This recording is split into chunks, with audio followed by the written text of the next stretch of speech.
So we are going to put light on the rules of basic concept of the grammar. What are the rules of the grammar? 15. There are 15 common rules of the grammar we are supposed to learn. और ये हमारी जो आज पहली class है, हम इस पहली क्लास में हम कोशिश करेंगे कि 40 मिनट तक ये बेसिक्स समझें, उसके बाद हम आगे चलेंगे। तो 40 मिनट तक आपकी क्लास चलेगी ये, उसके बाद फिर हम इसको 5 मिनट 10 मिनट का ब्रेक देंगे, फिर उसके बाद आपकी क्लास होगी। तो अब यहाँ पे देखिए मैंने लिखा है कि agreement subject with accompanied and verb, subject और वर्ब एग्रीमेंट हम सीखेंगे। Remember that there must be agreement of the subject and verb. हम आगे जाके तजुर्बा करेंगे, कुछ एक्सपीरियंसेस करेंगे आपके साथ और कुछ एक्सप्लेनेशंस भी देंगे कि पता चलेगा कि सब्जेक्ट क्या होता है और वर्ब क्या है। In all the patterns, avoid using a verb that agrees with the phrase or the instead of the subject itself. अब देखें सब्जेक्ट हमारा, यहाँ पे देखें गेस्ट हमारा सब्जेक्ट है, तो ये हमारा सिंगुलर सब्जेक्ट है। क्या है? ये है सिंगुलर सब्जेक्ट। उसके साथ अगर आप along with का इस्तेमाल करेंगे और उसके बाद भले आपका पिलुलर हो, कुछ भी आ जाए, हालांकि ये देखें पिलुलर है और ये दोनों मिला के इसको पिलुलर बना रहे हैं, लेकिन गेस्ट क्योंकि सिंगुलर है तो हमारा यहाँ पे वाज आएगा। यहाँ पे देखिए, यहाँ पे वाज आएगा। आपको इसको नहीं देखना, आपको देखना है कि अगर along with आ जाता है किसी भी सेंटेंस में, तो आपको या तो इज लेगा या आपका वाज लेगा या हेज लेगा, मतलब सिंगुलर लेगा, आपका पिलुलर नहीं लेगा। आगे चलते हैं, एक और सेंटेंस देखते हैं। The guest along with his wife and 2 sons were. अब आपको जो ऑप्शंस दिया जाएगा ना, तो इस तरह नीचे ऑप्शंस होंगे, वाज भी होगा, वर्ब भी होगा, तो इस तरह दूसरे भी ऑप्शंस आपको दिए जाएंगे। तो ये वाला जो सेंटेंस है, ये वाला सेंटेंस आपका गलत है।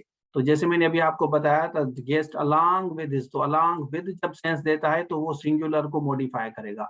इसी तरह हमने लिखा the ambassador with his family and staff invites. अब देखें यहाँ के, हालांकि फैमिली भी है स्टाफ भी है, क्योंकि एम्बेसडर सिंगुलर है तो यहाँ पे आपका इनवाइट्स होगा। बेसिक्स आपको ग्रामर जरूर आती होगी।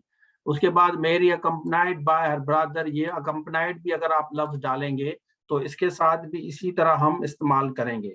तो आगे चलते हैं, ये देखते जाएं आप इसको। यहाँ पे हमने वाज का इस्तेमाल किया है, आप देखें ये वाज वाला स्ट्रक्चर है आपका, यहाँ वर हमने नहीं दिया, हमने वाज दिया है।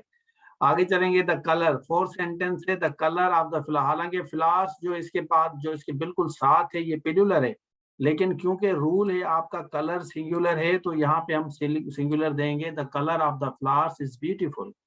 तो इसी तरह the colour of the class, हालांकि क्लास आपका पिलुलर है, क्योंकि हम इसको देखेंगे कि हमारा सब्जेक्ट जो है बेसिकली क्या है, सब्जेक्ट हमारा सिंगुलर है, इसको आप छोड़ दें, उसके बाद यहाँ पे भी आपका आएगा is. Avoid using a verb that doesn't agree with the subject. चले एक सेंटेंस आप बनाएं, शाबाश, अगर आपको समझ आया है एक सेंटेंस बनाएं तो आगे चलेंगे। फिर एक सेंटेंस बनाएं, शाबाश।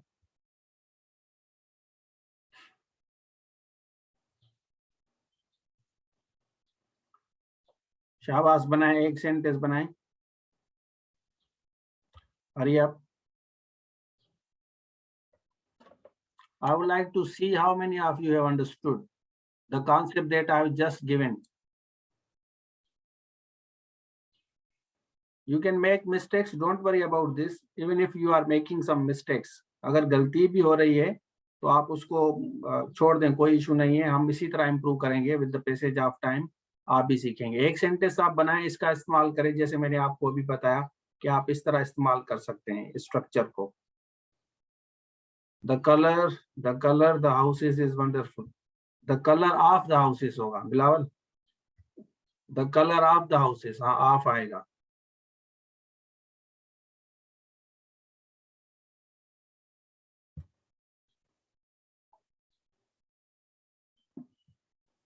The colour of the houses होगा भाई। और स्टूडेंट कोई बनाए, दूसरे जितने बच्चे बैठे हैं वो बनाएं, शाबाश, ट्राई करें, आप इसको ट्राई करें, डोंट वरी अबाउट दिस। तो आगे चलेंगे, हम दूसरा रूल भी पढ़ेंगे। हर रूल में हम कोशिश करेंगे एक एक सेंटेंस आपसे भी हम पूछें कि आप हमें बताएं कि ये सेंटेंस किस तरह होगा।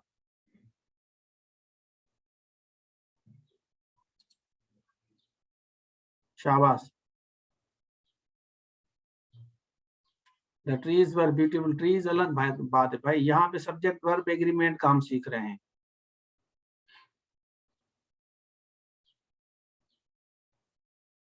इस तरह नहीं होगा भाई। अभी मैंने आपको क्या बताया, यहाँ पे हमने कहा ना guest, along with his wives and sons was यहाँ पे आएगा, सब्जेक्ट वर्ब एग्रीमेंट ये होता है। डोंट वरी अबाउट दिस, हाँ टाइपिंग में गलती हो सकती है आपकी।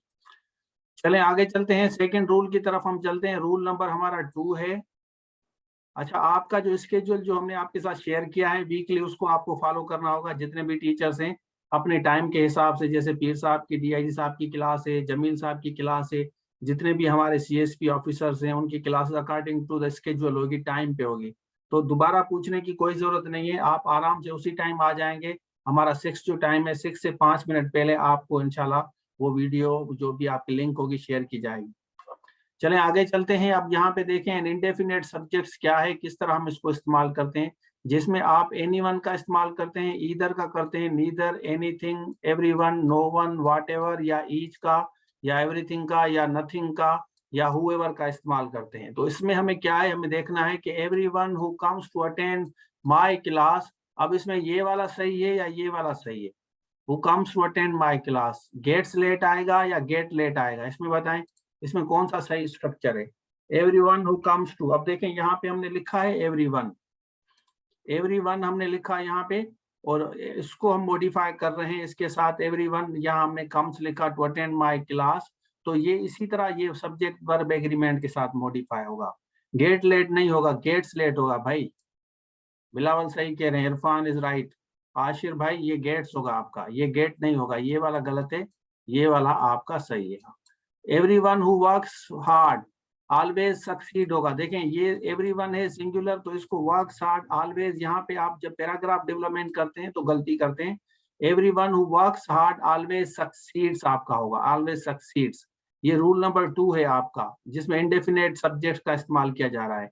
इसकी इसी तरह आपका ईच ऑफ द स्टूडेंट्स, जब आप ईच के साथ ऑफ लगाते हैं तो सेकंड पार्ट वाला ऑब्जेक्ट आपका प्लूरल होगा। Each of the student is attending my class, तो each of the students, students हालांकि प्लूरल है लेकिन हम कह रहे हैं each of the student, students में से हर शागिर्द, हर स्टूडेंट क्या कर रहा है, क्लास ले रहा है। इसी तरह whatever is taught by sir Rashid seems to be amazing, तो व्हाट एवर, देखें व्हाट एवर हमने यहाँ पे रखा ना, whatever start by sir Rashid seems to be amazing, whatever को हम देखेंगे कि ये सिंगुलर लेगा आपका। इसी तरह nothing is always perfect in the word that seems to be, अब यहाँ पे हमने दैट जो लगाया है ना, दैट मॉडिफाई कर रहा है नथिंग को। Nothing is perfect in the word that seems to be tricky. इसी तरह no one is always right, तो नो वन के साथ भी हम हमेशा सिंगुलर का इस्तेमाल करते हैं। आगे चलेंगे, whoever wants to meet me needs to understand everything, अब यहाँ पे नीड्स हमने इसलिए दिया क्योंकि यहाँ हमने इस्तेमाल करा whoever, whoever भी सिंगुलर को मॉडिफाई करेगा। इसी तरह एवरीथिंग हम इस्तेमाल करेंगे दैट लुक्स, क्योंकि एवरीथिंग है तो दैट के बाद ये लुक्स आएगा। गुड मस्ट बी अप्रिशिएटेड, मेरे ख्याल में यहाँ तक आपको समझ आ गया। आगे चलते हैं, एक दूसरा सेंटेंस हम यहाँ पे लेते हैं, तो अब मुझे 1 बाय 1 बताएं कि पहले सेंटेंस में आपका क्या आएगा। शाबाश, इसमें मुझे बताएं, थोड़ी सी प्रैक्टिस करते हैं करें और इसके नीचे जाएं, ये सारे कोर्सेज आपको नज़र आएंगे, पूरे कोर्सेज पड़े हुए हैं। किसी भी आप जॉब के लिए तैयारी कर रहे हैं, FIA हो, YSI हो, उसके अलावा टीचिंग हो, और IBS TS हो, BPS 5 to 15, municipal town officer हो, आपका लेक्चरर हो, एसे राइटिंग हो, पिरसी राइटिंग हो, या जूम लाइव क्लासेस इंग्लिश के लेने, तो आप इस नंबर पर रब्ता करें। रजिस्ट्रेशन